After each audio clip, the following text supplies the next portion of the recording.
Hello students, I have taken one more numerical from the chapter rigid body dynamics. इस question में क्या है? From this question, one end of a hanging string is tied to support at a point O. एक कोई hanging string है, उसका एक जो एंड है वो रिजिड सपोर्ट पे डाला गया है, while the other bound over a cylinder, एक सिलेंडर के ऊपर बाउंड किया गया है, of mass m, this is the mass of the cylinder and the r is the radius of cylinder, and we have to calculate the center of mass of the cylinder.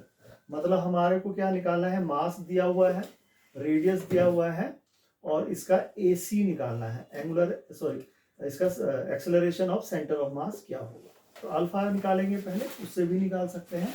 और यहाँ पे जो T होगा ये है आपका tension in the string.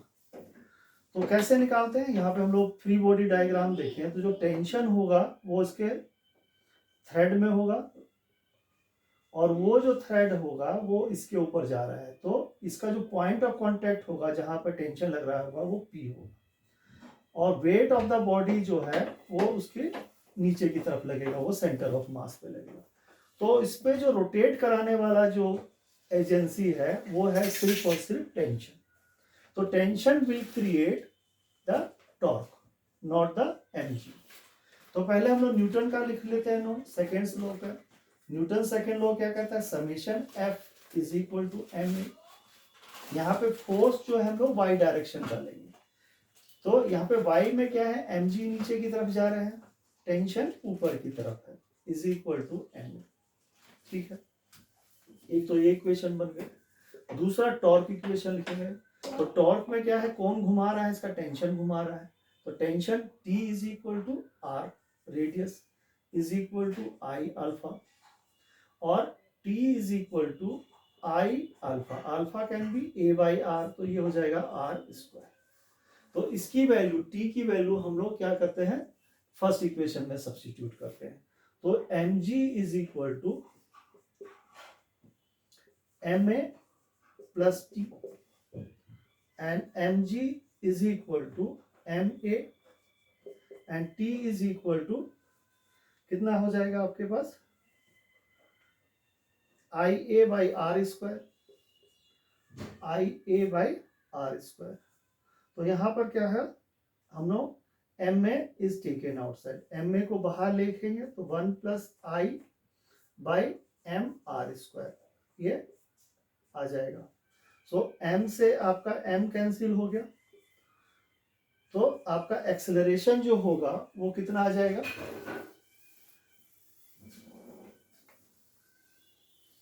Acceleration will come out a is equal to g divided by 1 plus I by mr square. ये आपका जनरल इक्वेशन हो गया. और मोमेंट ऑफ इनर्शिया कितना हो जाता है? Moment of inertia of the cylinder, moment of inertia of the cylinder is equal to half m r square. तो a is equal to g 1 plus 1 by 2 I by mr square की value half आ जाएगी हमारे पास. So acceleration due to gravity will come out 2 by g. This is the acceleration of center of mass of the cylinder. उसी तरह से हम लोग उसका टेंशन निकाल सकते हैं. Tension will come out. Tension का फॉर्मूला कितना आ जाएगा हमारे पास? T इज इक्वल टू हमारे पास है E is equal to IA by R square.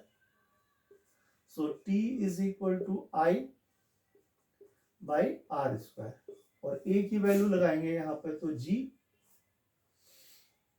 G upon 1 plus I by M R square.